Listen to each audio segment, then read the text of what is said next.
Sehingga saya berkali-kali bilang, dan ini akan saya kampanyakan sampai saya mati. Di antara gejolokan Allah sama orang soleh, jadi orang soleh itu nanti juga digojlok sama Allah. Kenapa kamu nyembah saya? Karena saya ingin masuk surga ya Allah. Yang satu ditanya, kenapa kamu nyembah saya? Karena saya takut neraka ya Allah. Berarti kalau saya ada bikin surga, ada bikin neraka, kamu tidak nyembah saya?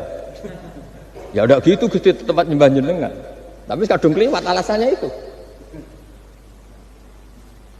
Makanya saya itu tidak pernah bilang ke anak saya gini, kamu harus syukur karena bapak dapat pekerjaan. Tidak pernah saya. Kamu harus syukur bapak punya uang, tidak pernah. Nanti syukurnya nunggu bapak punya uang. Kalau nggak punya uang nggak bapak, ribet. Maka ini yang bupati, yang pejabat tidak usah syukuran bapak naik pangkat, bapak direktur BUMN. Nanti kalau tidak sudah pensiun sudah syukurnya hilang. Lah karena ini kan ngaji sama kiai ya, saya ajarkan khas kiai. Saya sampai sekarang ya tidak nikmati kebesaran nama saya atau apa, karena tadi memang harus dilatih. Kalau kita bisa mengatakan putih itu ikhlas, tanpa tekanan, tanpa imbalan. Kenapa pas mengatakan Allah Tuhan harus minta surga? Padahal Allah itu tetap Tuhan meskipun tidak menciptakan surga dan neraka. Nah dari pemahaman seperti ini, para mufassir itu tahu kualitas kalimat fattaquni ya ulil albab. Takutlah kepada saya. Jadi kualitas kata fattaqun naro sama fattaquni itu bagi orang-orang hakikat lebih takut kalimat fattaquni. Kata orang-orang tasawuf neraka itu nanti, itu pun kita tidak mesti masuk. Tapi kalau Allah sekarang pun sudah ada. Jadi kalau cara berpikir orang tasawuf gini. Ini karena Pak Bima mesti gak pernah belajar tasawuf, karena belajarnya nyari uang jadi. Makanya ini tak ajari cari tasawuf.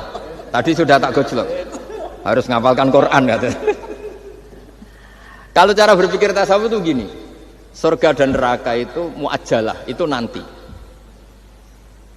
Kamu nyembah Allah ingin masuk surga, takut menghindari maksiat atau takut sehingga tidak maksiat karena takut neraka. Dan surga itu simbol ridhonya, neraka simbol bencinya, sukhtunya Allah. Terus kata orang-orang tasawuf cara berpikir, Allah itu sudah ada sekarang. Mulai dulu sampai sekarang Allah sudah ada. Kalau Allah sudah ada berarti Allah sekarang ya bisa berstatus ridho ke kamu atau berstatus benci ke kamu. Kenapa takutnya nanti? Wong Allahnya sekarang kok takutnya nanti? Ya sekarang juga. Kamu harus amal tuh nakdan. Nakdan tuh cash. Allahnya ada sekarang ya ibadahnya harus ada sekarang. Makanya kata orang-orang tasawuf, andaikan Allah tidak bikin surga atau neraka, ya saya tetap nyembah karena surga itu simbol ridhonya. Bahwa surga itu nyata ada, ya nyata ada. Dengan segala fasilitasnya itu nyata ada.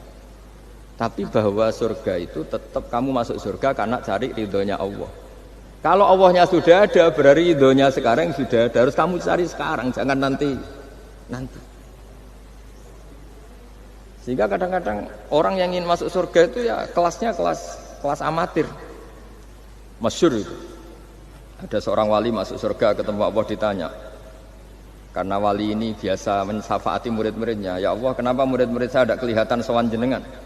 Murid-murid kamu ingin masuk surga karena ingin makan enak, punya bidadari cantik-cantik itu di sana. Tapi mereka lupa saya. Jadi akhirnya di surga tapi nggak ketemu Tuhan.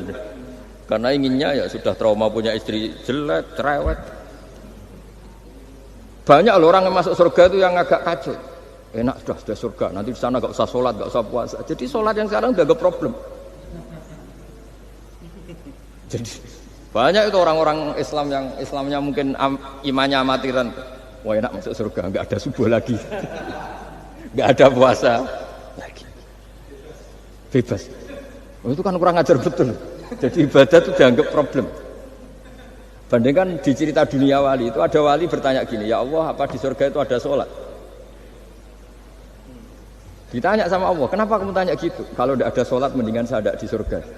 Dia tidak bisa membayangkan ada kenikmatan di atas sholat. Nah kalau jangan kan nggak bisa membayangkan kalau di surga masih disuruh sholat. Sampai sekarang aja kita tahu berhentinya sholat itu kapan.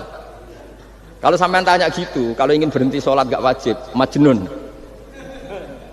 Jadi orang gila langsung nggak wajib. Jadi Artinya harus dilatih ilmu-ilmu tasawuf seperti ini supaya hidup itu nyaman. Hidup itu nyaman.